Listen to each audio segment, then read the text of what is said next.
तो आज का जो डेमो लेक्चर रहेगा वो बेसिकली एक 12th का चैप्टर है जिसको बायोटेक्नोलॉजी बोलते हैं।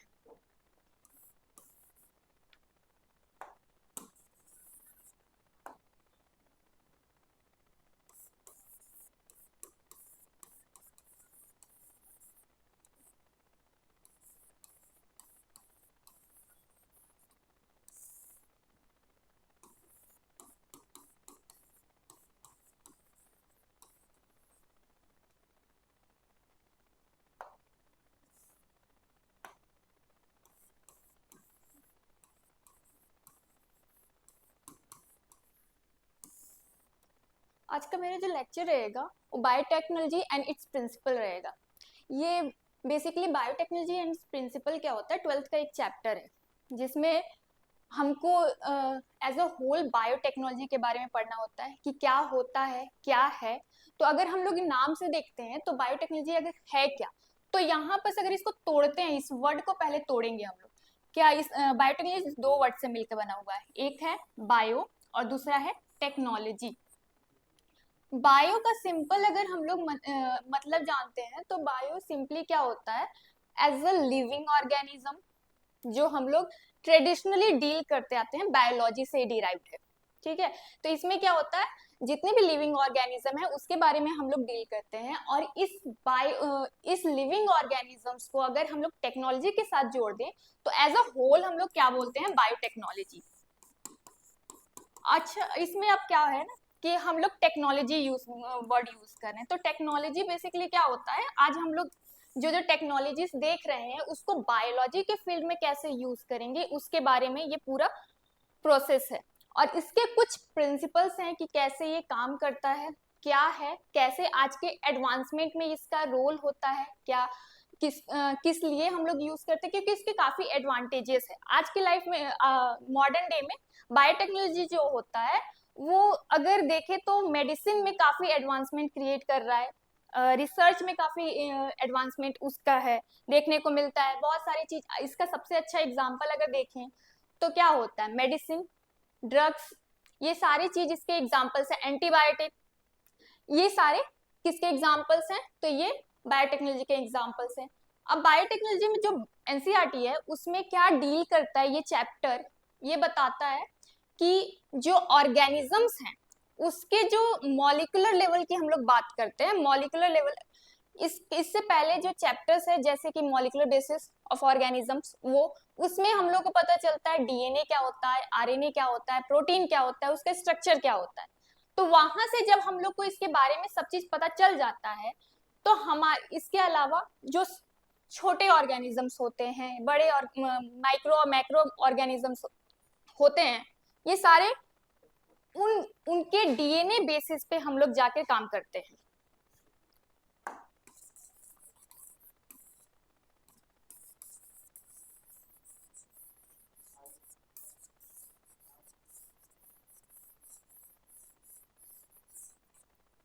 अगर मैं बायोटेक्नोलॉजी बोल रही हूँ तो इसके प्रिंसिपल्स क्या है, इसके दो प्रिंसिपल्स पे हम लोग काम करेंगे, या फिर ये जो बायोटेक्नोलॉजी चैप्टर्स हैं उसका दो प्रिंसिपल है और उसी के अराउंड ये पूरा चैप्टर ना रिवॉल्व हो रहा है, घूम रहा है।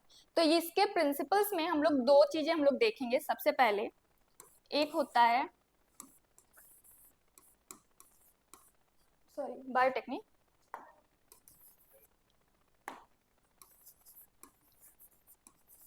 जेनेटिक इंजीनियरिंग होता है, और दूसरा होता है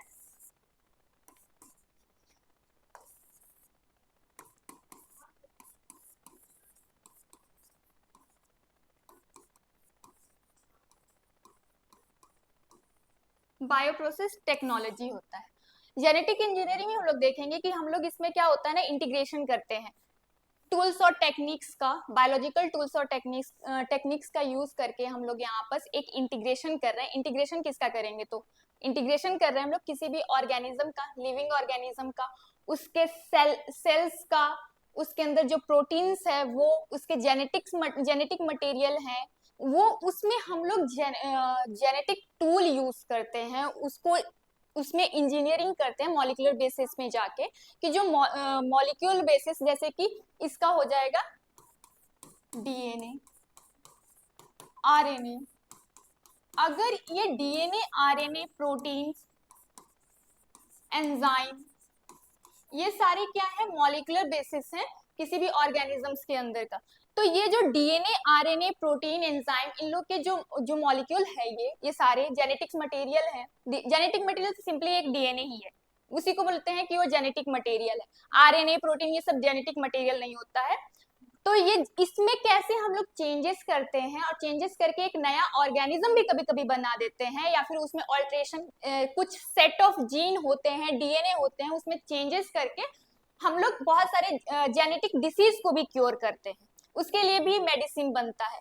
तो हम लोग को बेसिकली क्या देखना है, जेनेटिक इंजीनियरिंग। इसमें जेनेटिक इंजीनियरिंग हम लोग कैसे कर रहे हैं, क्या कर रहे हैं, फिर अगर हम लोग के पास उसमें कुछ ऑल्ट्रेशन किए, कुछ चेंजेस किए डीएनए में, तो वो हमारे लिए कैसे फ्रूटफुल है, ये सारी चीजें भी हम लोग को देखना पड़ेगा। तो उसके लिए फिर बायो प्रोसेस हम लोग टेक्नोलॉजी यूज करते हैं। तो अब हम लोग सिंपली सिर्फ देखेंगे जेनेटिक इंजीनियरिंग क्या होता है।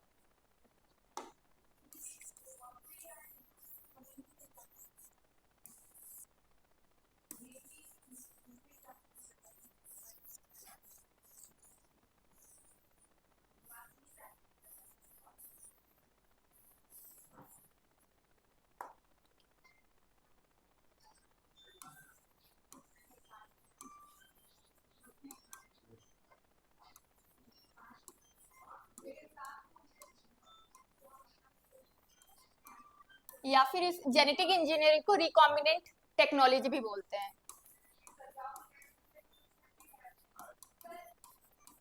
रिकॉम्बिनेंट टेक्नोलॉजी, रिकॉम्बिनेंट टेक्नोलॉजी से क्या समझ में आता है, बेसिकली अगर हम लोग रिकॉम्बिनेंट देखते हैं तो नाम से यहाँ पर थोड़ा सा हमारे दिमाग में एक प्रिंट बनता है कि किसी चीज को रिकम्बाइन कर रहे हैं। अभी इसका जो जेनेटिक इंजीनियरिंग जो है ना, उसके प्रोसेस में उसका कुछ स्टेप्स है कि कैसे हम लोग जेनेटिक इंजीनियरिंग करते हैं। तो उसमें कुछ रिकम्बाइन होगा, वो क्या रिकम्बाइन होगा वो आगे वाले प्रोसेस में हम लोग देखेंगे कि कैसे क्या आगे काम करता है, ठीक है। तो जेनेटिक जो होता है, जेनेटिक लेवल पे हम लोग बात कर रहे हैं, तो हम लोग सिंपली आ जाते हैं डीएनए पे, ठीक है। हम लोग किसी डीएनए का बात कर रहे हैं, किसी के डीएनए, किसी ऑर्गेनिज्म के डीएनए के बात कर रहे हैं। उसमें कैसे हम लोग इंजीनियरिंग करेंगे, क्या टूल्स यूज करेंगे, कौन से टेक्निक है यूज करेंगे, और ये सारे टूल्स और टेक्निक्स जो होंगे वो मॉलिकुलर बेसिस पे होंगे, मॉलिकुलर लेवल पे होगा। मॉलिक्यूल मतलब क्या होता है, कुछ हमारे बॉडी में जैसे मॉलिक्यूल्स हो गए, डीएनए, आरएनए, प्रोटीन, मैंने पहले ही जैसे बताया था। तो उस हम लोग यहाँ पास उठा लिए डीएनए को। तो आजकल क्या होता है ना, नॉर्मली इसका एग्जाम्पल से स्टार्ट करती हूँ मैं। एग्जाम्पल क्या होता है, तो सबसे पहले हम लोग एग्जाम्पल लेते हैं। आजकल ना हेयर फॉल का बहुत प्रॉब्लम है, हर किसी में हेयर फॉल बहुत होते हैं। तो इस हेयर फॉलिकल्स को मान के चलिए कुछ इस तरीके का हेयर फॉलिकल है, और ये उसका, ये हेयर है, ठीक है। वैसा तो दिख नहीं रहा है पर समझिए कि ये हेयर है, और इसमें कुछ ना, कभी भी अपने बाल को थोड़ा सा नोच कर देखेंगे ना, तो उसमें निकलेगा बाल के साथ ना व्हाइट कलर के स्कैल्प निकलेगा छोटा सा, ठीक है। ये उसको बोलते हैं स्कैल्प से व्हाइट कलर बाल के साथ एक हेयर फॉलिकल्स निकलेंगे। ये व्हाइट कलर का जो रहेगा वो ये हेयर फॉलिकल्स है, ठीक है। अब ये हेयर फॉलिकल्स है, बेसिकली हम लोग इसको यूज करते हैं एज अ डीएनए को एक्सट्रैक्ट करने के लिए। अब मैं यहाँ पर बात कर रही हूँ बाल झड़ने की और डीएनए एक्सट्रैक्ट करने की, ये सब क्या चल रहा है मैं क्लियरली बताती हूँ इसमें क्या हो रहा है। क्या होता है ना, जो डीएनए का सैंपल हम लोग को कहीं से उठाना पड़ता है किसी किसी भी ऑर्गेनिज्म का, तो सिंपली क्या करते हैं, हेयर फॉलिकल्स ले सकते हैं, ब्लड सेल्स ले सकते हैं, कोई से भी बॉडी के सेल्स ले सकते हैं, हम लोग को सिर्फ सेल्स चाहिए बेसिकली। तो हम लोग जब सेल्स, हम लोग को क्या सिंपल उपाय क्या किए, उस हेयर का ही फॉलिकल उठा लिया। अब उसमें जो यहाँ पर ये फॉलिकल्स में कुछ सेल्स होंगे, वो हमारे काम आएंगे। कैसे काम आएंगे वो बताती हूँ। दो एग्जांपल लेते हैं। एक है एक एक मेरी फ्रेंड है, उसका नाम ले लेते हैं, ठीक है, सेजल। और दूसरी है, सेजल नहीं लेते हैं, एक्चुअली क्या होता है ना, बॉल्डनेस जो होता है ना, गंजापन, वो लड़कियों में नहीं होता है, मतलब बाल झड़ते हैं पर पूरी तरीके से वो गंजे नहीं होंगे। एक कोई मेल का ले लेते हैं नाम, मान के चलिए उसका राम हो गया, ठीक है, और दूसरा श्याम हो गया। ये दो बंदे हैं, ठीक है। एक का जो हेयर है, इसका ना, मान के चलिए इसका राम का जो हेयर है ना, वो अच्छा खासा घना है, इसमें डेंसिटी बहुत ज्यादा है। वहीं श्याम जो है ना, उसके में ना गंजेपन आ गया, थोड़े थोड़े बाल हैं, अब वो गंजा होने लगा है। अब यहाँ पर एक चीज है कि जो हेयर्स होते हैं ना, उसको कोड करने के लिए, मतलब हेयर की क्वालिटी को कोड करने के लिए सेट ऑफ जीन्स होते हैं। सेट ऑफ जीन्स कहाँ होते हैं? डीएनए में। ये डीएनए जो है वो पहली बात इस होता कहाँ है वो भी बता देती हूँ मैं, अभी डीएनए से बहुत काम करने वाला है। तो इसका बेसिकली ये डीएनए है कहाँ, उसके बारे में हमको पता होना चाहिए कि डीएनए एग्जैक्टली कहाँ लाई करता है। तो डीएनए जो होता है वो, ये एक सेल बना लेते हैं, ह्यूमन सेल बना लेते हैं या प्लांट सेल, हर किसी में डीएनए होता है, ठीक है। तो ये मान के चलिए एनिमल सेल है, एनिमल सेल है, ठीक है। एनिमल सेल में एक सबसे जो पूरे सेल को कंट्रोल करता है वो क्या है? न्यूक्लियस, ठीक है। ये न्यूक्लियस हो गया। न्यूक्लियस के अंदर जेनेटिक्स मटेरियल होते हैं जो कि हमारा डीएनए है। पता चल गया अब डीएनए कहाँ है? डीएनए जो है वो सेल के अंदर न्यूक्लियस में है। अब वापस से आ जाते हैं जो हम यहाँ पे थे, ठीक है। राम और श्याम पे आ जाते हैं। एक के अंदर, एक का बाल घना है, एक का बाल उड़ा हुआ है। तो अब इसके अलावा मैंने बताया था कि जो बाल की डेंसिटी होती है वो उसके लिए भी डीएनए रिस्पॉन्सिबल होता है। कैसे? कभी कभी अगर देखा होगा अपने अपने घर में भी या फिर आसपास में भी, तो हमारी फैमिली लीनियज चली आती है किसी किसी फैमिली में कि कोई बंदा है ना, उसके ग्रैंड पेरेंट्स जो हैं वो भी बॉल्ड हैं, उनके भी बाल कम हैं, और फिर इसके बाद उनके पापा के भी बाल कम है। मान के चलिए श्याम का ही एग्जांपल ले लेते हैं। श्याम के जो पापा हैं उनके भी एज के हिसाब से थोड़ा टाइम के बाद बाल झड़ गए, ठीक है। फिर इसके बाद उस अगर वो पूछे अपने पापा से कि क्या दादाजी का भी ऐसी बाल था, तो वो बोलता है कि हाँ, उनका भी बाल जो है ना वो बॉल्ड था, एक टाइम पे उनके भी झड़ गए थे। तो ये क्या कर रही है? हेरिडिटी चली आ रही है एक जनरेशन से दूसरे जनरेशन, मतलब कि ये कोई कुछ तो होगा। तो वो क्या होता है ना, जीन्स होते हैं, कुछ सर्टन जीन्स होते हैं जो हेयर के कलर के लिए रिस्पॉन्सिबल होते हैं और साथ ही साथ हेयर डेंसिटी के लिए भी रिस्पॉन्सिबल होते हैं। तो यहाँ पर क्या होगा, श्याम का जो फैमिली हेरिटेज चले आ रहा है बॉल्डनेस का, और वहीं पर राम का जो है ना वो बाल जो है वो घना है, तो उसकी फैमिली हिस्ट्री भी अच्छी है कि सबके बाल हैं। तो अब यहाँ पर देखते हैं कि जैसे श्याम का राम में ना कोई एक जीन होगा, डीएनए का अगर स्ट्रक्चर देखें तो इस तरीके का होता है। इस हेयर फॉलिकल्स को हटा देते हैं, ठीक है, और राम और श्याम को भी हटा देते हैं। यहाँ पर सिंपली हम लोग रख लेते हैं किसके बारे में? डीएनए के बारे में। इतना समझ में आया कि जो डीएनए है वो भी डीएनए के अंदर जो जीन्स होते हैं वो बालों के लिए, बालों की डेंसिटी के लिए, बालों के कलर के लिए भी कोड कर रहे हैं, ठीक है। तो अब कैसे क्या है, जीन्स कहाँ है? तो ये जो डीएनए है ना, ये इस तरीके का हेलिकल स्ट्रक्चर होता है, डबल स्ट्रैंडेड होता है डीएनए, ठीक है।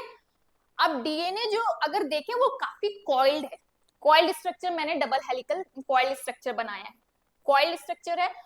अब ये जो कॉइल्ड स्ट्रक्चर है, ये जो स्ट्रक्चर बन रहा है ना, ये क्यों बन रहा है? क्योंकि यहाँ पे कुछ सेट ऑफ बेस पेयर होते हैं, जीन होते हैं जिसको हम लोग बोल रहे हैं, जैसे कि एडेनिन हो गया, थाइमिन के साथ पेयर अप हो गया, मतलब इस तरीके से जीन कोड किए हुए हैं और कोड करके एक लंबा सा स्ट्रिंग बना रहा है ये, ठीक है।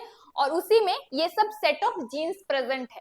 तो वहीं बस बाल के कलर और बाल की क्वालिटी के लिए सेट ऑफ जीन्स मान के चलिए मैं बोल रही हूँ कि ATC है, एडेनिन, थाइमिन और साइटोसिन है। ये अच्छे क्वालिटी जो राम के बाल में था उसके लिए रिस्पॉन्सिबल है ATC, ठीक है।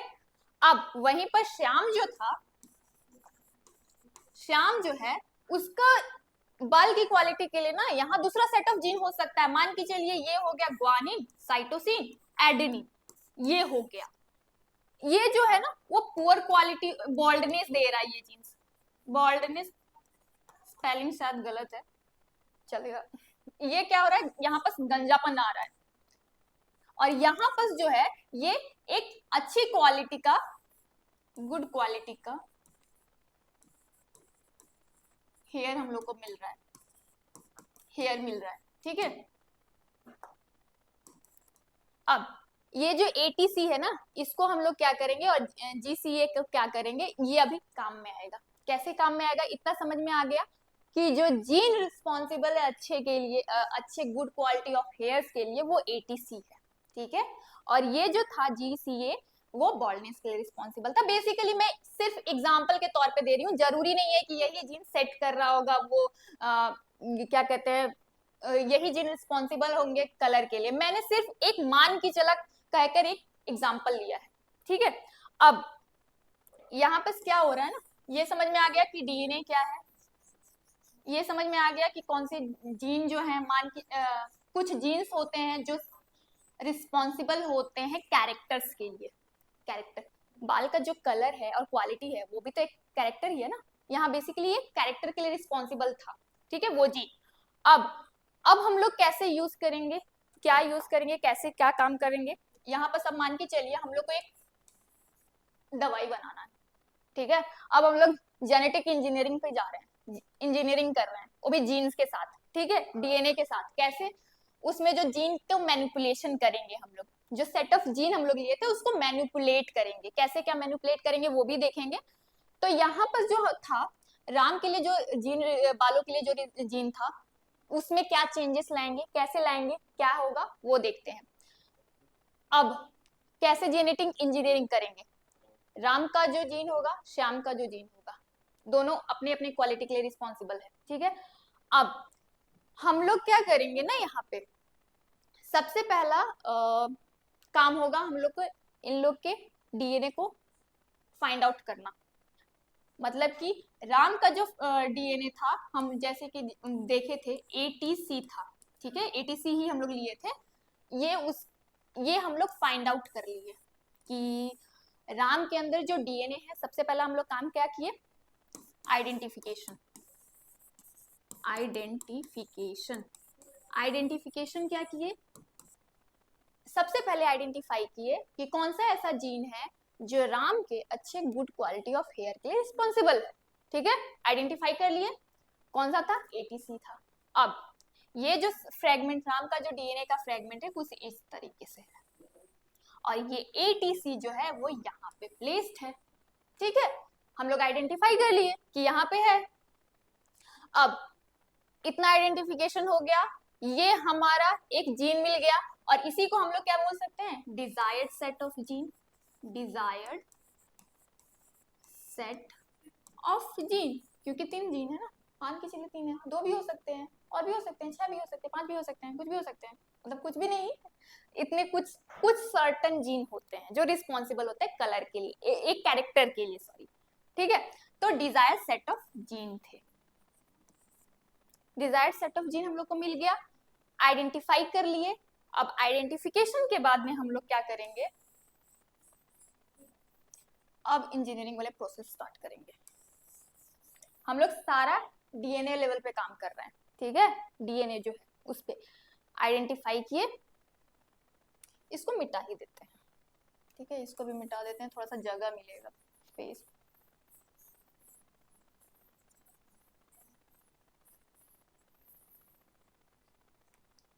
मेरी हैंडराइटिंग थोड़ी सी बड़ी है इसलिए जगह हो रहा है, ठीक। तो क्या बोली थी, आइडेंटिफिकेशन किए थे हम लोग, आइडेंटिफाई कर रहे हैं हम लोग, सॉरी,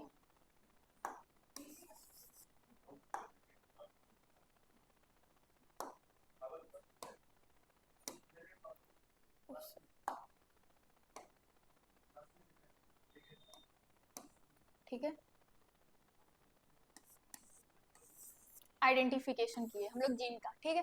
अब जीन का आइडेंटिफिकेशन कर लिए, अब इसको क्या करेंगे, इसको भी मिटा ही देते हैं।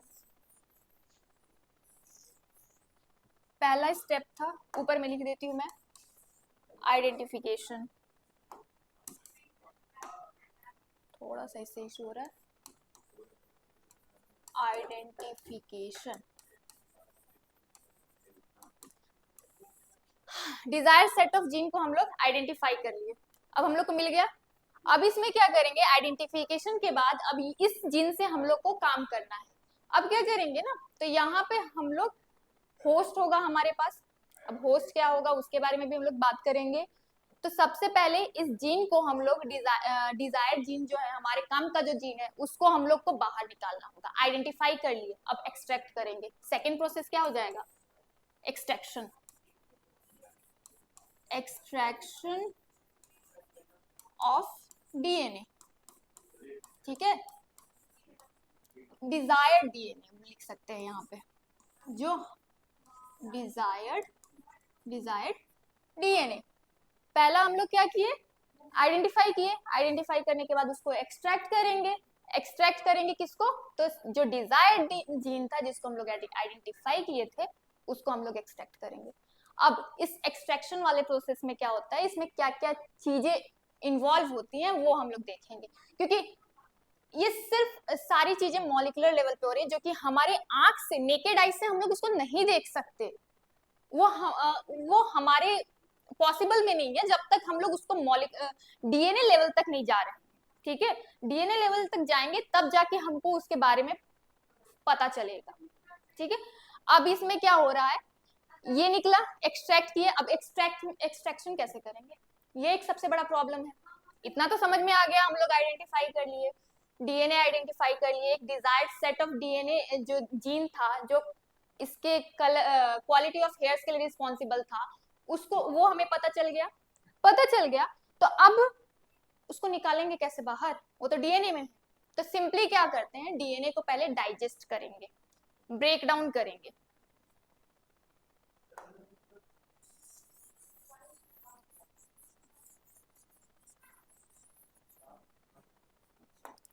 ये एक सेट ऑफ लंबा सा डीएनए है हमारा, ठीक है। यहाँ पर हम लोग को पता चल गया कि ये वाला जो पोर्शन है वो जो है हम लोग का डिजायर्ड डीएनए। अब इस इतने पूरे लंबे डीएनए को हम लोग क्या करेंगे, पूरा डीएनए तो यूज नहीं कर सकते, क्योंकि जो पूरा डीएनए है यहाँ पर सिर्फ जो ये डिजायर्ड डीएनए है, जीन ऑफ इंटरेस्ट जिसको हम लोग बोल रहे हैं, या फिर जीन जो हमारे इंटरेस्ट का है, इसको शॉर्ट फॉर्म में मैं लिख देती हूँ GOI, मतलब जीन ऑफ इंटरेस्ट। ये जो हमारे जीन ऑफ इंटरेस्ट है वो सिर्फ इतने दूर तक रिस्ट्रिक्टेड है। तो हम लोग पूरा डीएनए लेकर क्या करेंगे, तो हम लोग क्या करेंगे ना, इसको काट के निकाल देंगे। जो हमारा काम का जीन है, जो ATC बोल रहे थे हम लोग, ATC, यहाँ पर क्या है ATC, ये जो जीन है ये ही यहाँ पे है, और यही जीन हम लोग को चाहिए। तो इसको हम लोग निकालेंगे कैसे, तो अब यहाँ पे काम आता है मॉलिक्यूलर सीजर्स का, ठीक है, एंजाइम्स। बेसिकली अब हम लोग एंजाइम से यूज करेंगे। एंजाइम कौन सा एंजाइम, तो रिस्ट्रिक्शन एंडोन्यूक्लियस। यहाँ पर ना एक कैंची लाएंगे, मॉलिक्यूलर सीजर बोल रहे हैं। मॉलिक्यूलर सीजर ना जो मॉलिक्यूल्स को काट रहे हैं, तो यहाँ पर डीएनए को जो काट रहे हैं उसको हम लोग मॉलिक्यूलर सीजर बोल रहे हैं। तो कौन सा सीजर यूज करेंगे हम लोग, यहाँ पर सीजर जो यूज कर रहे हैं वो रिस्ट्रिक्शन एंडोन्यूक्लियस यूज करेंगे। रिस्ट्रिक्शन एंडोन्यूक्लियस, ये क्या होगा, ये कैंची की तरह होगा, ठीक है, कैंची बना लेते हैं। यहाँ पे भी कट करेगा, यहाँ पे भी कट करेगा, दोनों साइड कट करके क्या करेगा, उस पोर्शन को निकाल देगा, जो जीन ऑफ इंटरेस्ट था उसको निकाल देंगे हम लोग, ठीक है। फ्रैगमेंट में डीएनए टूटा, इसको जीन ऑफ इंटरेस्ट को हम लोग निकाल लिए कट करके। अब इतने सारे जो ये वाला पोर्शन है, हम लोग जीन ऑफ इंटरेस्ट को अपना निकाल लिए। अब क्या करेंगे, हम लोग को अब जीन ऑफ इंटरेस्ट भी मिल गया, कट करके निकाल भी लिए जीन। पहले तक तो प्रॉब्लम ये था कि पहले तो आइडेंटिफिकेशन हो गया था कि डीएनए जो है यहाँ पर इतने पूरे लंबे डीएनए में हम लोग आइडेंटिफाई कर लिए थे कि ये वाला रीजन है ना वो हमारे इंटरेस्ट का है। तो हमारे इंटरेस्ट का जब हम लोग को पता चल गया कि यहाँ तक है, अब उसके बाद प्रॉब्लम आई कि अब उसको निकाले कैसे। तो उसको निकालने के लिए हम लोग क्या किए थे, ये एक एंजाइम यूज किए थे जिसको मॉलिक्यूलर सीजर बोल रहे हैं, और उस मॉलिक्यूलर सीजर का नाम क्या है, रिस्ट्रिक्शन एंडोन्यूक्लियस। अब इस रिस्ट्रिक्शन एंडोन्यूक्लियस की हेल्प से हम लोग क्या किए, जो डिजायर्ड सेट ऑफ जीन था उसको बाहर निकाल लिए, ठीक है। तो अब हम लोग को यहाँ क्या मिल गया, इसको इरेज कर देते हैं।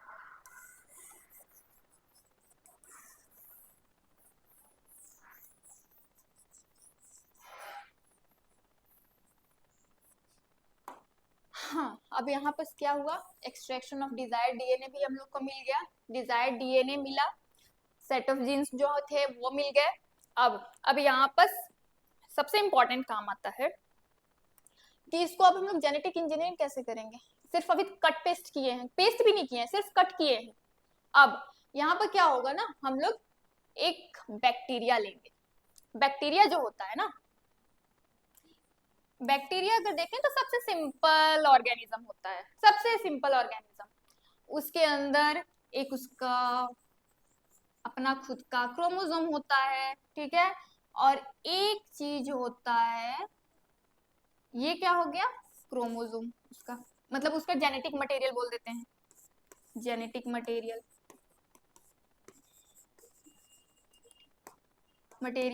और एक होता है ये एक्स्ट्रा क्रोमोसोमल मटेरियल, जिसको हम लोग प्लाज्मिड बोल रहे हैं। ये क्या है, ये तो पूरे सेल का जेनेटिक मटेरियल क्रोमोसोम है इसका, बट ये वाला जो है ना प्लाज्मिड, ये प्लाज्मिड जो है ना वो एक्स्ट्रा क्रोमोसोमल मटेरियल है, क्रोमोसोम, ठीक है, क्रोमोसोम है। अब ये एक्स्ट्रा क्रोमोसोम है, मतलब एक्स्ट्रा आ गया। कभी होता है ना हमारे पास कुछ काम के कुछ ऐसा सामान है जो हमारे लिए सफिशिएंट होता है और उससे थोड़ा सा ज्यादा होता है, तो एक्स्ट्रा सामान भी आ जाता है। तो सेम चीज इस तरीके से इसका जो जेनेटिक मटेरियल है ना, उसमें एक एक्स्ट्रा जेनेटिक मटेरियल है, तो उस एक्स्ट्रा जेनेटिक मटेरियल को हम अपने लिए यूटिलाइज करेंगे। कैसे यूटिलाइज करेंगे वो देखेंगे, ठीक है। अब क्या हो गया, ये जो हम लोग को पूरे बैक्टीरिया का काम नहीं है, हम लोग को सिर्फ इस प्लाज्मिड का काम है। ये जो प्लाज्मिड क्या होगा ना, वो रेप्लिकेट करेगा, अपना रेप्लिका बनाएगा। ये जो इसके अंदर भी जेनेटिक मटेरियल है, तो ये सेल भी क्या करेगा ना, ये इसका जो प्लाज्मिड है ना वो रेप्लिकेट करेगा, अपना रेप्लिका बनाएगा, डिवाइड होगा, ठीक है। तो अब इसको हम लोग कैसे यूज करेंगे वो देखेंगे।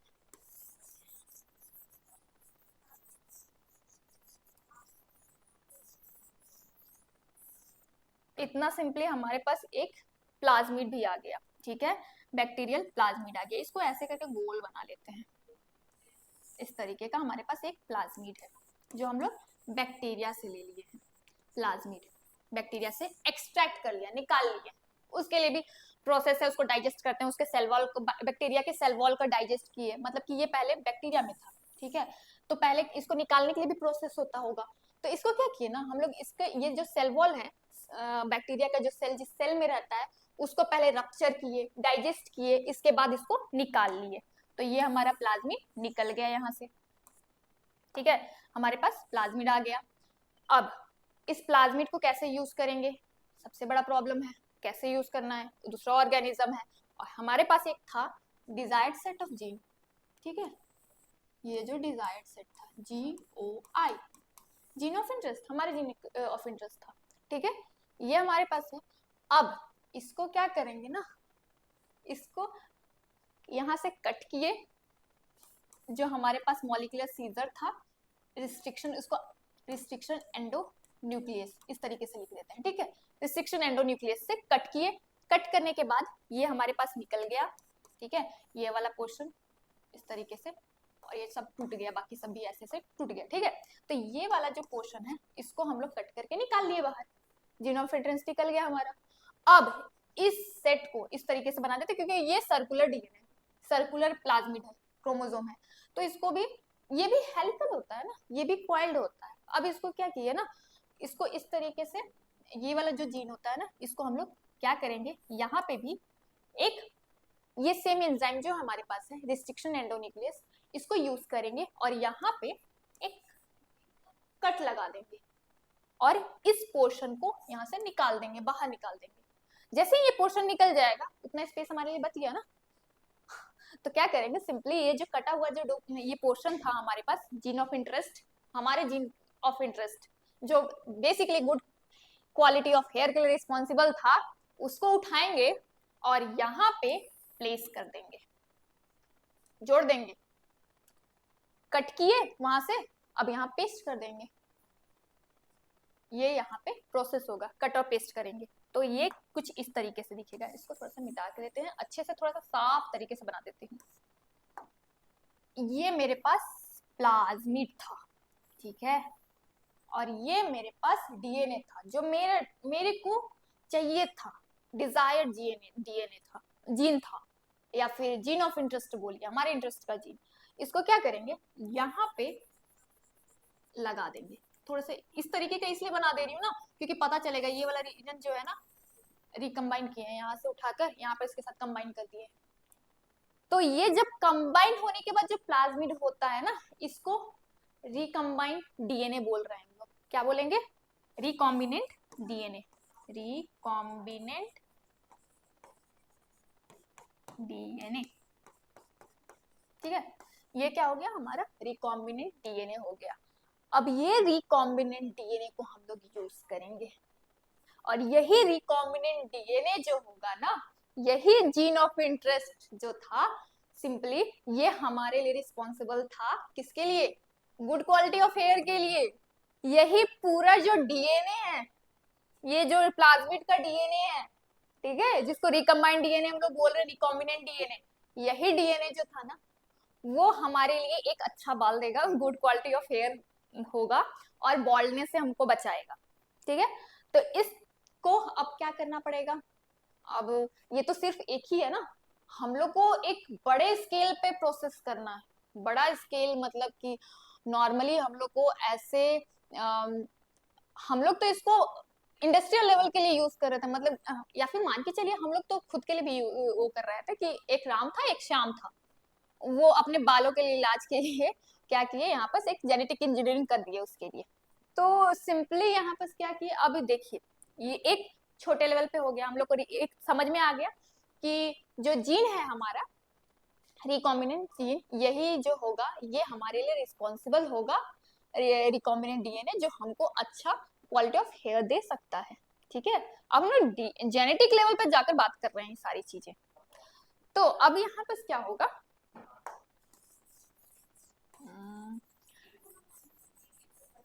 ये यहाँ पे सब इसको इरेज कर देते हैं।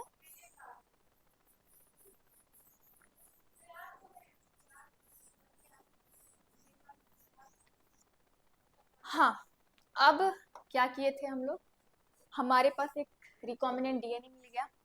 अब ये जो प्लाज्मिड, मतलब कि अब इसको हम लोग रिकॉम्बिनेंट डीएनए बोल रहे हैं, छोटा करके अब इसको हम बना रहे हैं, ठीक है।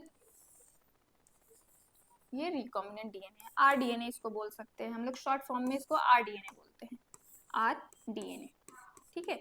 ये आरडीएनए हो गया। अब इस आरडीएनए को क्या करेंगे, हम लोग को इसको प्रोलिफरेट कराना है, मतलब बढ़ाना है।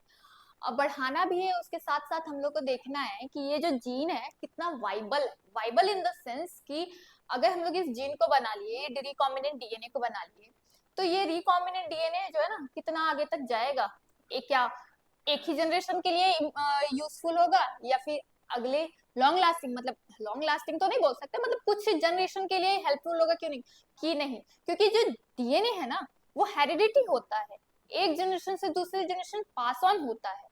तो जैसी वही चीज हमको यहाँ पे चेक करना है कि ये दूसरे जनरेशन में पास हो रहा है कि नहीं हो रहा है, तो उसके लिए हम लोग यहाँ पर क्या यूज करते हैं, सिंपली एक होस्ट यूज करेंगे, एक होस्ट यूज करेंगे। होस्ट वो भी कैसा होगा, वो भी बैक्टीरिया ही ले लेते हैं, मतलब एक यूकैरियोटिक ऑर्गेनिज्म ले लेते हैं, ठीक है, जिसमें एक प्रॉपर वेल डेवलप्ड न्यूक्लियस होता है और अपना एक genetic protein formation, transcription, translation वाला प्रोसेस होता है उसमें, ठीक है। होस्ट जो हो बैक्टीरिया में क्या होता है ना, उसमें भी होता है, पर उसका थोड़ा सा प्रोकैरियोट्स में आ जाता है, और यूकैरियोट्स का प्रोसेस जो होता है जेनेटिक लेवल पे थोड़ा सा अलग होता है एज कम्पेयर टू प्रोकैरियोट्स। तो अब यूकैरियोट्स का जो होगा ना, एक होस्ट ऑर्गेनिज्म ले लेंगे जिसको हम लोग यूकैरियोट्स बोल रहे हैं, वो एक स्मॉलर ऑर्गेनिज्म, बेसिकली हम लोग एक माइक्रो ऑर्गेनिज्म ही लेंगे, क्योंकि क्या होता है ना, छोटे ऑर्गेनिज्म जो यूकैरियोट्स ऑर्गेनिज्म होते हैं, उन लोग का जो लाइफ स्पैन होता है वो बहुत कम होता है, ठीक है। तो अब बहुत कम अगर मतलब कि कुछ घंटे का होता है, तो अगर कुछ घंटे का हम लोग को लाइफ स्पैन मिल रहा है तो हम लोग को रिजल्ट जल्दी मिलेगा ना। ह्यूमन में तो हम उसको कर नहीं सकते, ह्यूमन में इसलिए नहीं कर सकते ना क्योंकि जो अगर ह्यूमन का जनरेशन आगे बढ़ने में भी अगर कोई ऑर्गेनिज्म है वो रिप्रोडक्शन का टाइम लेता है तो 9 मंथ लेता है। तो सालों साल क्या मैं कोई एक्सपेरिमेंट करना होगा तो मैं 20 साल 50 साल एक ही एक्सपेरिमेंट में करते रहूं। तो उससे बेटर है कि हम लोग को एक स्मार्ट मूव जिसको बोलते हैं कि हम लोग एक छोटा माइक्रो ऑर्गेनिज्म ले रहे हैं जो कि जिसकी लाइफ स्पैन बहुत कम हो, कुछ घंटे की हो, तो कि रिजल्ट हम लोग वहां से फाइंड आउट कर सके, एरर भी हम लोग को मिल जाएगा। तो क्या किए यहाँ पर एक ऑर्गेनिज्म ले लिए, माइक्रो ऑर्गेनिज्म ले लिए, ठीक है, यूकैरियोट्स ले लिए। इसमें क्या किए, ये इसका जो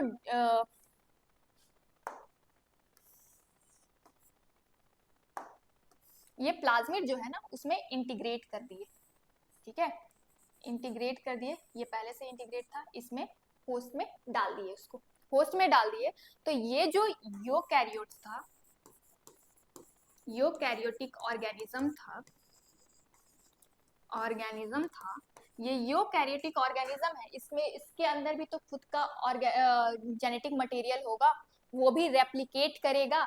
रेप्लिकेशन जो होता है ना वो एक प्रोसेस होता है ट्रांसक्रिप्शन ट्रांसलेशन में, जिसमें वो अपना जेनेटिक मटेरियल जो हो गया ना डीएनए जो जेनेटिक मटेरियल है इसको रेप्लिकेट करके और नंबर्स ऑफ बढ़ाते हैं, ठीक है, रेप्लिका बनाते हैं। रेप्लिकेशन का सिंपल सा मतलब क्या होता है, एक रेप्लिका आप क्रिएट कर रहे हो, सेम टाइप का आप चेन बनाते जा रहे हो, वही चीज है यहाँ पर।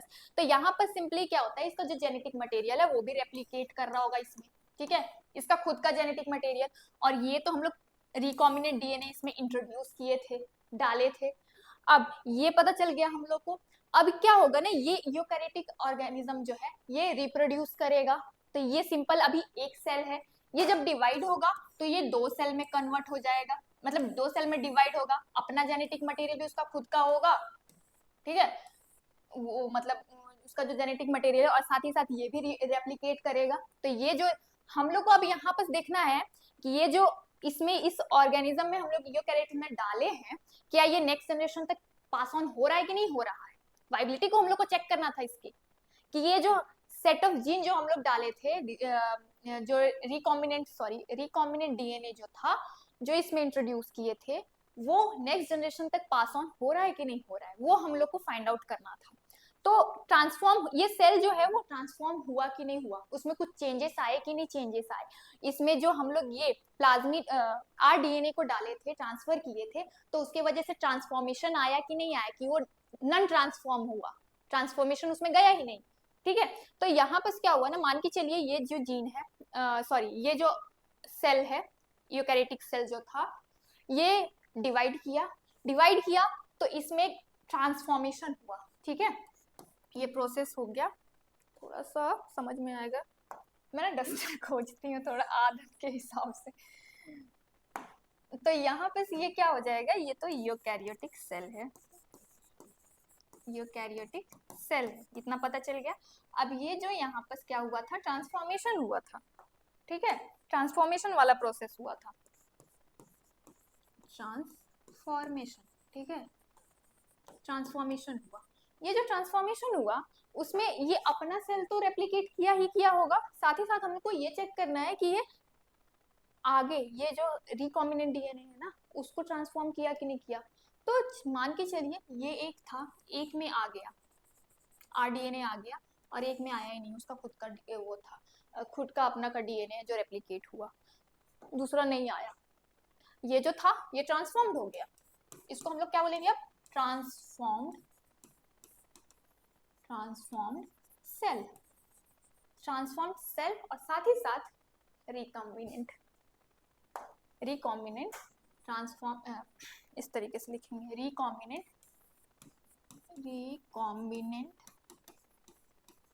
ट्रांसफॉर्म्ड सेल, ठीक है। क्यों रिकॉम्बिनेंट ट्रांसफॉर्म सेल बोल रहे हैं, क्योंकि क्या हो रहा है यहाँ पे, ये जो रिकॉम्बिनेंट डीएनए हम लोग इंट्रोड्यूस किए थे होस्ट सेल में, ये यूकैरियोटिक सेल जो था ये हमारा क्या था, होस्ट सेल था, ठीक है, इसके जरिए हम लोग यहाँ पर ये यूज कर रहे थे। और प्लाज्मिड वो पीछे वाली चीज है उसको वापस से अभी नहीं जाएंगे, बहुत लंबा चढ़ फिर से चल जाएगा। तो ये क्या हो गया, होस्ट सेल में हम लोग उसको डाल दिए, ठीक है। होस्ट सेल में अब इसमें डाल दिए तो एक हम लोग को रिकॉम्बिनेंट ट्रांसफॉर्म सेल मिला। इसमें रिकॉम्बिनेंट ट्रांसफॉर्म सेल में क्या हुआ था ना, ये जो नाम उसका बता रही थी बेसिकली कि नाम उसका रिकॉम्बिनेंट ट्रांसफॉर्म सेल क्यों बोल रहे हैं। तो ये जो हम लोग यहाँ पर आरडीएनए बनाए थे, इतने पीछे से प्रोसेस जो देख के आए कि उसमें हम लोग रिकॉम्बिनेंट डीएनए बनाए, प्लाज्मिड में कैसे अपना जीन ऑफ इंटरेस्ट डाले, तो उसको कैसे एज अ वेक्टर यूज किए और यहाँ पे हम लोग इसको रिकम्बाइन कर दिए यहाँ पे, ठीक है। तो इसको अब हम लोग क्या बोल रहे थे, रिकॉम्बिनेंट डीएनए। अब इस रिकॉम्बिनेंट डीएनए को हम लोग क्या किए कि यूकैरियोटिक होस्ट सेल था उसमें डाल दिए। तो क्योंकि इसमें रिकॉम्बिनेंट डीएनए है इसलिए जो सेल, ये eukaryotic cell normal host cell जो था वो ट्रांसफॉर्म्ड होकर क्या बना, रिकॉम्बिनेंट ट्रांसफॉर्म्ड सेल, ठीक है। अब ये रिकॉम्बिनेंट ट्रांसफॉर्म सेल इसीलिए बोल रहे हैं क्योंकि उसमें रिकॉम्बिनेंट डीएनए है, साथ ही साथ इसमें ट्रांसफॉर्म नहीं हुआ, ठीक है। तो इसको हम लोग क्या बोलेंगे, नॉन, ठीक है, non transform cell, non transform cell, क्योंकि इसमें कोई ट्रांसफॉर्मेशन हम लोग को दिखा ही नहीं, चेंजेस दिखा ही नहीं, उसमें रिकॉम्बिनेंट डीएनए आया ही नहीं। तो ऐसा हो सकता है कि क्योंकि ये एक हम लोग यहाँ पर एक ऑर्गेनिजम्स के साथ लेकर बात कर रहे हैं, उसमें उसके डीएनए में अल्ट्रेशन कर रहे हैं, तो उसके जेनेटिक कोड जो है ना उसमें चेंजेस कर रहे हैं, जैसे कि ऐसे सॉफ्टवेयर में कोडिंग करके एक नया सॉफ्टवेयर हम लोग बनाते हैं या फिर नया एप्लीकेशन बनाते हैं, तो उसमें क्या होता है कुछ एरर्स आते हैं कभी कभी। तो सेम यहाँ पर भी क्या होता है, यानी जो जीन्स था ना वो सेट ऑफ कोड थे, और जब कोड करके हम लोग एक कोड कर लेते हैं ना, वो जेनेटिक कोड जो होंगे वो कैरेक्टर के लिए रिस्पॉन्सिबल होते हैं, एक कैरेक्टर दे देते हैं, ठीक है।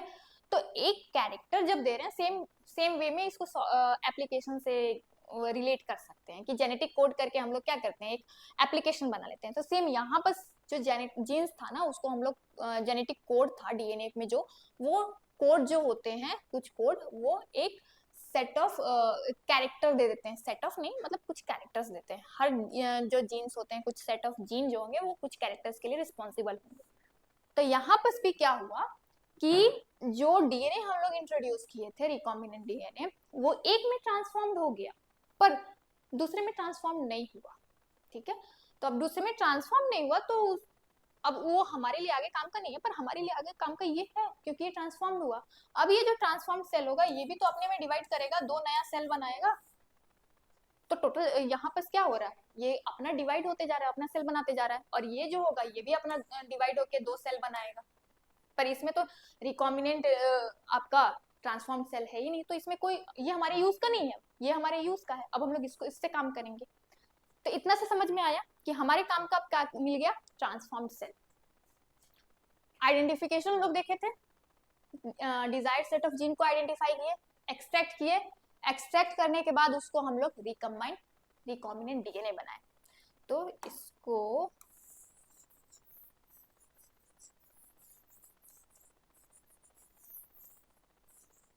मिटा देते हैं,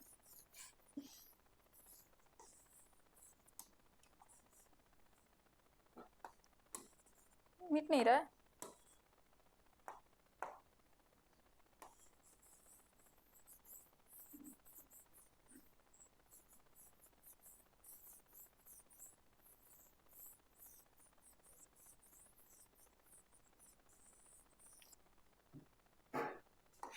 तो हम लोग क्या किए थे, आइडेंटिफिकेशन किए, एक्सट्रैक्शन किए डीएनए का। अब इसके बाद थर्ड प्रोसेस क्या किए थे, रिकॉम्बिनेंट डीएनए बनाए थे, जिसको हम लोग आरडीएनए लिख सकते हैं शॉर्ट फॉर्म में, आरडीएनए।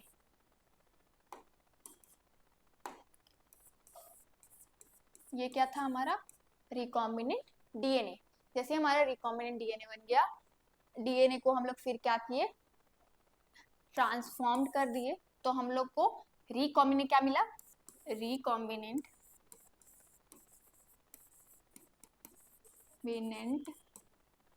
ट्रांसफॉर्म्ड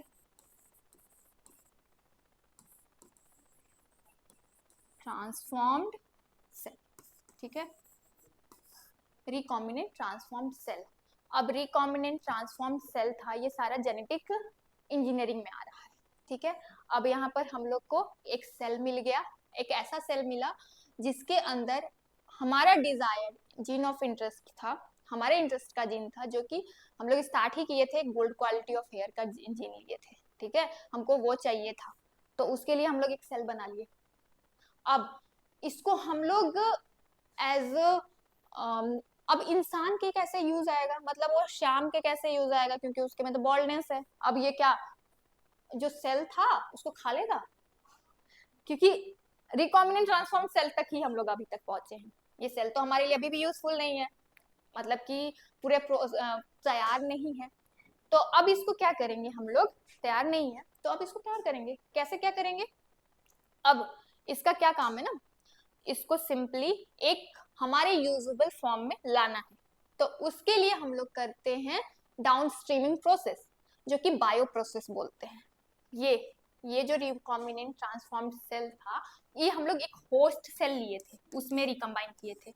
अब मान के चलिए होस्ट सेल जो हमारा था ना, इसको ई कोलाई ले लेते हैं, एक बैक्टीरिया ही होता है पर यूकैरियोटिक बैक्टीरिया होता है, ठीक है। ये ई कोलाई था, ई कोलाई बैक्टीरिया था। अब इस ई कोलाई बैक्टीरिया को हमको ग्रो कराना होगा, ग्रो कराना होगा ना भाई, तभी मतलब क्यों ग्रो कराना है वो भी बताऊंगी।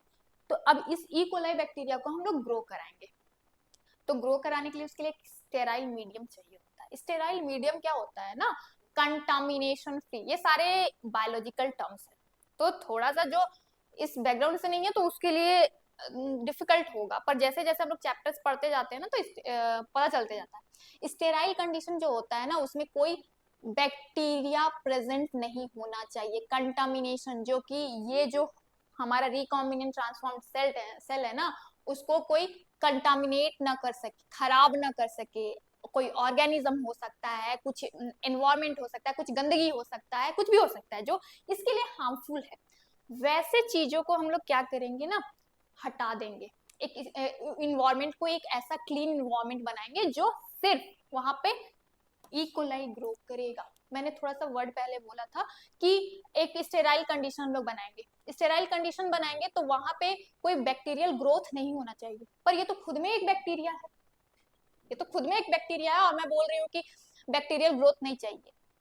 तो यहाँ पर क्या होता है ना, बैक्टीरियल ग्रोथ हमको नहीं चाहिए, पर ये खुद एक बैक्टीरिया है, तो इसमें क्या करेंगे, एक ही बैक्टीरिया थोड़ी ना हमारे आसपास बहुत सारे बैक्टीरिया प्रेजेंट है, और बैक्टीरिया ओमनी प्रेजेंट बोलते हैं उसको, हर जगह बैक्टीरिया होते हैं।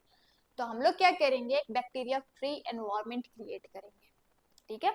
अब उस एनवायरमेंट में हम लोग सारे बैक्टीरिया को हटा देंगे, क्लीन कर देंगे पूरा एनवायरमेंट को ऐसे जगह पे, और सिर्फ वहां पे क्या करेंगे, ये ई कोलाई जो हमारा ट्रांसफॉर्म्ड ई कोलाई था ना, उसी को ग्रो कराएंगे, ठीक है। उसके लिए इसके सुटेबल मीडियम, इसके लिए जो सुटेबल मीडियम होगा, इन्वायरमेंट होगा, हम लोग वो बनाएंगे, ठीक है। सुटेबल सुटेबल मीडियम प्रोवाइड करेंगे, या फिर इन्वायरमेंट बोल दीजिए, ये प्रोवाइड करेंगे ताकि वो अच्छे से ग्रो कर सके, क्योंकि हमारे लिए बहुत इंपॉर्टेंट है ये इतना हो गया, इतना समझ में आ गया। अब जो हमारा ये पूरा जो था वो जेनेटिक इंजीनियरिंग का पार्ट था, इतना सारा जो है रिकॉम्बिनेंट ट्रांसफॉर्म डीएनए हम लोग को मिल गया, एक सेल मिल गया, ये हमारे काम का था, इतना हमारे सारे काम का हो गया।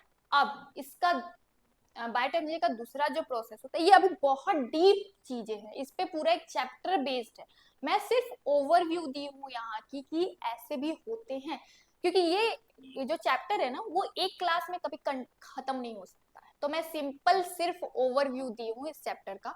अब इसमें इसको कंप्लीट कर देती हूँ कि क्योंकि हम लोग अपना वो एक क्या बोलते हैं, दवाई बना रहे थे सिंपली कि जो श्याम था ना, उसका बॉल्डनेस कैसे खत्म होगा, तो वहां तक इसको प्रोसेस को कंप्लीट कर लेते हैं।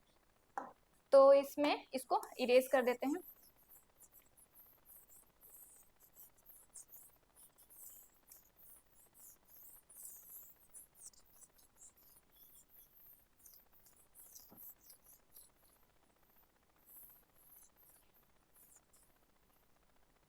हाँ, पहला हमारा था प्रोसेस जो कि जेनेटिक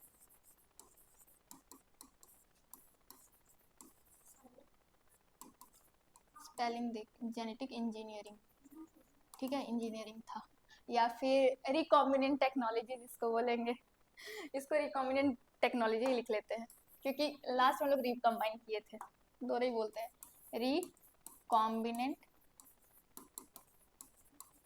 टेक, ठीक है। दूसरा जो होगा हमारा वो बायो प्रोसेस टेक्नोलॉजी बोलते हैं इसको, ठीक है।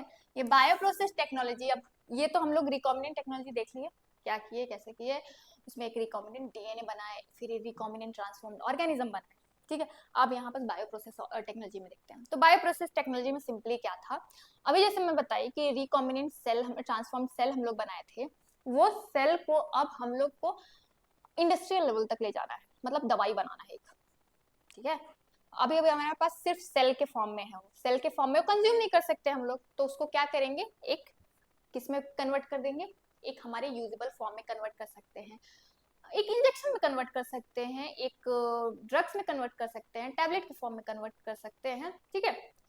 तो अब इसमें क्या होगा, इसमें जो अगर ये बोले ना बायो प्रोसेस टेक्नोलॉजी क्या होता है, तो इसमें मेंटेनेंस होता है, मेंटेनेंस क्या, maintenance of sterile condition, sterile condition,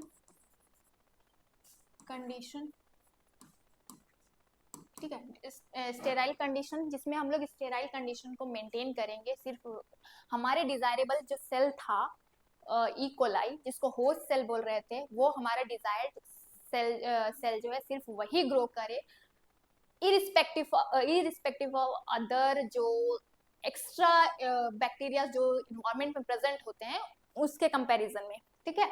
अब ये स्टेराइल कंडीशन मेंटेन कर लिए, साथ ही साथ इसमें और डाउन स्ट्रीमिंग प्रोसेस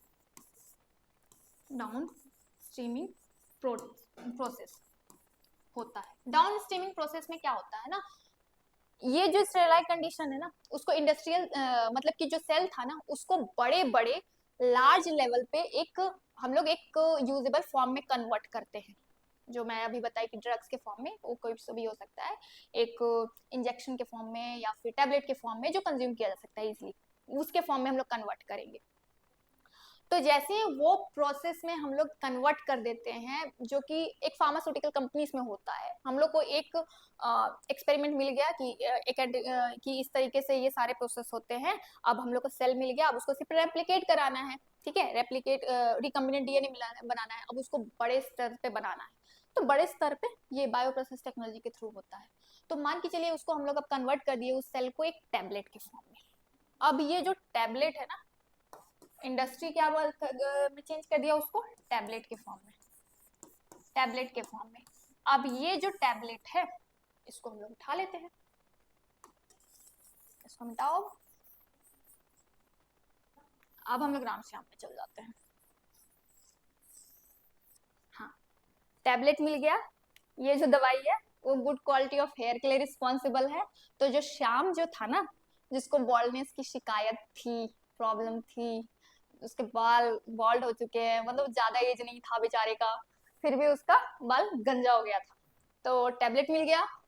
अब वो टैबलेट सिंपली ये जो श्याम था हमारा, राम कैसा था, तो राम जो था ना उसके डेंसिटी बाल के काफी अच्छे थे, और जो श्याम था ये है राम, अच्छा ऊपर लिख दिया मैंने, सॉरी, ठीक है। अब श्याम बना लेते हैं, श्याम का जो बाल था वो बेचारे का इक्का दुक्का सा था और काफी कम था, तो ये हो गया, ये हो गया हमारा कौन, श्याम। अब वो डॉक्टर के पास जाता है, ठीक है, डॉक्टर उसको क्या प्रिस्क्राइब करेगा, टैबलेट, वो टैबलेट जो गुड क्वालिटी ऑफ हेयर के लिए रिस्पॉन्सिबल था। अब क्या करेगा, सिर्फ ऊपर से काम नहीं करेगा ये टैबलेट, मतलब कि ऐसा नहीं है कि सिर्फ आप खाओ तो जो आजकल हार्मोनल बैलेंस के लिए बाल के लिए जो दवाई देते हैं वैसा नहीं है, ये जेनेटिक लेवल पे काम करेगा, ठीक है, जीन्स पे लेकर जाकर काम करेगा, डीएनए में जाकर काम करेगा, और जबकि हमको पता है डीएनए कहाँ होता है, तो सेल में होता है, सेल में कहाँ होता है, तो न्यूक्लियस में होता है, ठीक है। अब इतना तो पता है हमें, अगर क्योंकि बेसिक से क्लास से पढ़ते आ रहे हैं, जो ऑर्गेनिजम्स हैं, हम भी एक ऑर्गेनिज्म, ठीक है, वो टैबलेट हम ही कंज्यूम करने वाले हैं, मतलब श्याम कंज्यूम करने वाला है, तो वो एक ऑर्गेनिज्म है, कौन सा ऑर्गेनिज्म है, ह्यूमन बींग। ह्यूमन बींग तो है, मैमल है, ठीक है। तो उस पूरा उसका जो बॉडी है ना वो सेल से उसका बना हुआ है, बेसिक यूनिट सेल है। तो जैसे ही वो टैबलेट खाएगा, वो टैबलेट उसके सारे सेलुलर लेवल पे काम करेगा और उसके जीन्स में जाकर चेंजेस करेगा। जो पहले का जो जीन था ना वो, अब उसको रिप्लेसमेंट, देखिए अब यहाँ पर एक और चीज आ गया, जुड़ गया, रिप्लेसमेंट। अब ये टैबलेट से हो नहीं सकता है। कैसे? क्योंकि यहाँ भी एक प्रोसेस करना पड़ेगा, क्योंकि जेनेटिक प्रोसेस हम लोग कर रहे हैं। मैं टैबलेट तक ले गई आपको, ठीक है, पर टैबलेट तक नहीं होगा यूज। अब इसको इंजेक्शन के फॉर्म में ले लीजिए या फिर मान के चलिए टैबलेट के फॉर्म में लेते हैं, ठीक है, क्योंकि यहाँ पर हम लोग वही खा रहे हैं, इंजेक्शन या फिर टैबलेट के फॉर्म में लेते हैं। तो इसको इंजेक्शन ना करके, सॉरी टैबलेट ना करके इंजेक्शन कर देते हैं, ठीक है। इंजेक्शन के फॉर्म में है ये, इंजेक्शन के फॉर्म में जो इंडस्ट्रियलिस्ट थे, फार्मा कंपनीज वगैरह, वो जो रिकॉम्बिनेंट डीएनए, ट्रांसफॉर्म डीएनए था, उसको इंजेक्शन के फॉर्म में दे दिए, ठीक है। अब ये जो इंजेक्शन के फॉर्म में, डॉक्टर के पास गया श्याम, अब बोला मुझे ऐसे ऐसे प्रॉब्लम है, तो उसने सजेस्ट किया कि आप ये ले लो, ये जेनेटिक लेवल पे आपका जाकर काम करेगा, जीन्स पे जाकर काम करेगा। वहाँ पर जो आपके जो सेल्स थे जो रिस्पॉन्सिबल है गुड क्वालिटी ऑफ सेल्स के लिए, ये इंजेक्ट कर देंगे हम आपके सेल में, ठीक है। सेल आपके सेलुलर लेवल पे जाकर उस डीएनए को, जो रिकॉम्बिनेंट डीएनए था, उसको इंजेक्ट कर देंगे। तो यहाँ इसका जो डीएनए होगा, ठीक है, ये सेल के अंदर है, तो इसमें माइक्रो इंजेक्शन दिया जाता है सेल में, सेलुलर लेवल तक भी जाकर इंजेक्शन दिया जाता है, या फिर उन लोग का बहुत सारा प्रोसेस होता है, उतना हम लोग को डिटेल में नहीं जाना है। सिंपली हम लोग को एक उसका प्रिंसिपल जानना था, और उसको बायो प्रोसेस टेक्नोलॉजी कैसे काम कर रहा है, स्टेरल कंडीशन कैसे मेंटेन कर रहे हैं, फिर इंडस्ट्रियलिस्ट उसको कैसे इंजेक्शन में कन्वर्ट करते हैं, बस इतना ही तक जानना था।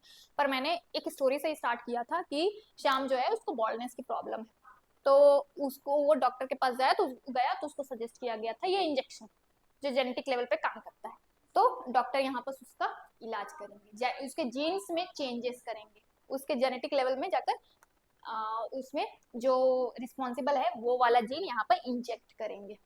तो ये होगा क्या, हमारा एक पूरा ऐसा होल एक प्रोसेस जिसमें कि हम लोग बायोटेक्नोलॉजी, ड्रग्स कैसे बनाते हैं, या फिर अपने जेनेटिक्स में जो कि डीएनए था हमारा, डीएनए में ऑल्ट्रेशन कैसे करते हैं, ठीक है। तो बेसिक एक फॉर्मूला जो है ना बायोटेक्नोलॉजी का, वही है कि ऑल्ट्रेशन ऑफ जीन्स, जीन्स में चेंजेस लाना, ठीक है। Alteration of gene, alteration in genes, जो हम लोग देखे कि जीन्स कैसे उसमें चेंजेस लाए हम लोग, पहला इसको समराइज कर देते हैं, ठीक है। इतना समझ में आ गया कि उसके लिए लास्ट में लोग प्रोडक्ट तैयार किए थे, जो इंजेक्शन था, जो कि श्याम के लिए यूजफुल होगा, उसके बालों के लिए। अब लास्ट में क्या होगा ना, श्याम का जो बाल है ना वो भी डेंसिटी फुल हो जाएंगे आफ्टर ट्रीटमेंट, ठीक है। आफ्टर ट्रीटमेंट, ट्रीटमेंट के बाद क्या हो रहा है, इसका जो बाल है ना वो भी अच्छा खासा हो गया है। हेयर ट्रांसप्लांटेशन नहीं था, यहाँ हम लोग जेनेटिक लेवल पे जाकर बात किए थे। अब इसको समराइज करें पूरे चैप्टर्स को, तो अगर देखें तो इस तरीके से था, ये क्या क्या किए थे एक बार समराइज कर लेते हैं।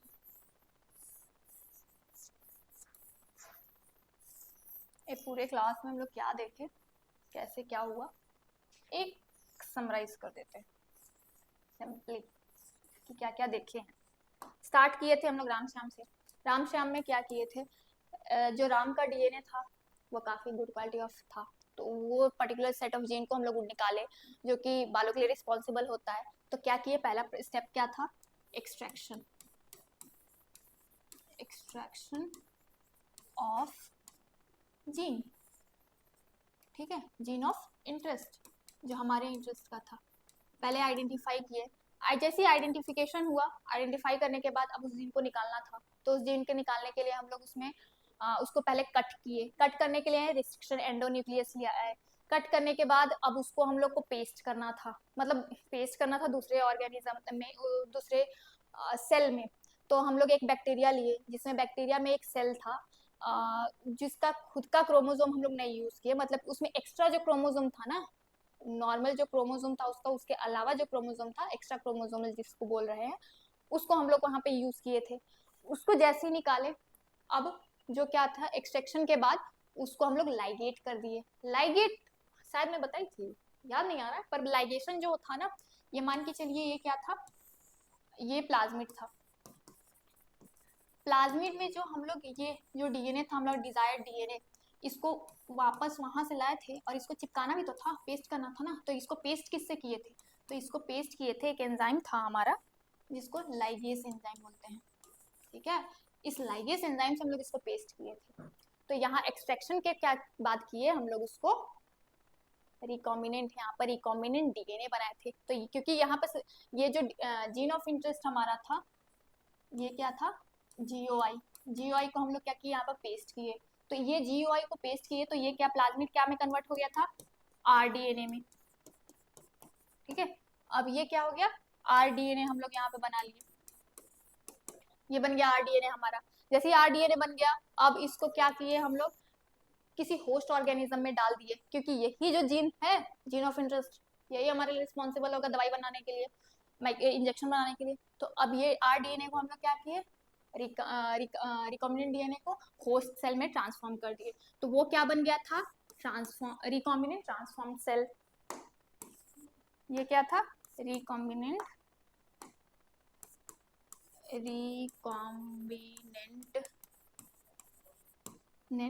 ट्रांसफॉर्म्ड फॉर्म सेल, ठीक है, रिकॉम्बिनेंट ट्रांसफॉर्म सेल था। अब इसको क्या किए थे, इसका इस पर्टिकुलर रिकॉम्बिनेंट सेल को अब हम लोग फोर्थ स्टेप में क्या किए कि इसको हम लोग बायो प्रोसेस कर दिए। बायो प्रोसेस में डाउन स्ट्रीमिंग प्रोसेस किए थे, जिसमें इंडस्ट्रियल लेवल पे जाकर हम लोग इसका एक इंजेक्शन के फॉर्म में दे दिए थे। तो ये क्या हो गया था, down streaming process, down streaming process. इसमें हमारा एक इंजेक्शन तैयार हो गया था, एक ड्रग्स तैयार हो गया था, जिसको हम लोग यूज कर रहे थे एज अ ट्रीटमेंट। किसके ट्रीटमेंट के लिए, तो बर्ननेस के लिए। हो गया, हाँ इसको समराइज कर रही थी, क्लोज करें, हाँ क्लोज कर दीजिए।